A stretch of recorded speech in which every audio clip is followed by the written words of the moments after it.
Big Boss season 8ல 6வது கண்டஸ்டண்ட்டாக உள்ளே போயிருக்கிறது ஆர்ஜே ஆனந்தி தான். ஆர்ஜே ஆனந்தி வழக்கம் போல் எல்லார் மாதிரி விஜய் சேதுபதினா எனக்கு ரொம்ப பிடிக்கும், மிகப்பெரிய ஃபேன் அப்படின்ற மாதிரி பேசியிருந்தாங்க.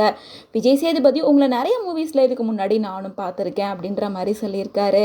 என்னன்னு தெரில, இந்த வீட்டில் வரவங்க எல்லாரும் எனக்கு நல்லா தெரிஞ்சிருக்கு. ஆனால் இப்போ சிரித்து பேசுகிற மாதிரி எல்லாம் பின்னாடி நான் சிரிச்செல்லாம் பேச மாட்டேன் அப்படின்ற மாதிரி சொல்லியிருந்தாரு. தொடர்ந்து எல்லாருக்கிட்டையும் கேட்குற அதே கொஸ்டினை தான் ஆனந்திட்டையும் கேட்டிருக்காரு. நீங்கள் எதுக்காக பிக் பாஸ்குள்ளே வரணும்னு நினைக்கிறீங்க அப்படின்னு கேட்டிருக்காங்க. அதுக்கு ஆனந்தி, என்னோட கேரக்டர் என்ன அப்படின்றது எல்லாருக்கும் தெரியணும். 100 நாள் ஆனாலும் நான் சேஞ்ச் ஆகாமல் இதே மாதிரி இதே வீட்டில் நான் இருப்பேன் அப்படின்ற மாதிரி சவால் விட்டு சொல்லியிருக்காங்க.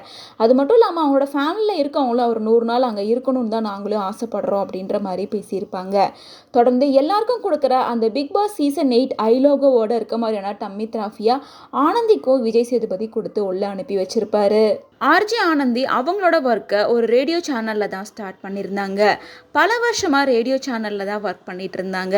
அதுக்கப்புறமா 2017 தனுஷ் நடிப்பில் வெளியான வேலையில்லா பட்டதாரி பார்ட் 2ல ஒரு முக்கியமான ரோலில் நடிச்சிருந்தாங்க. அதுக்கப்புறமா 2019 கோமாளி மூவியில் நடிச்சிருந்தாங்க. இந்த மூவியில் இவங்க ரொம்ப கம்மியான சீனில் வந்திருந்தாலுமே வேற லெவலில் பாப்புலர் ஆயிருந்தாங்க.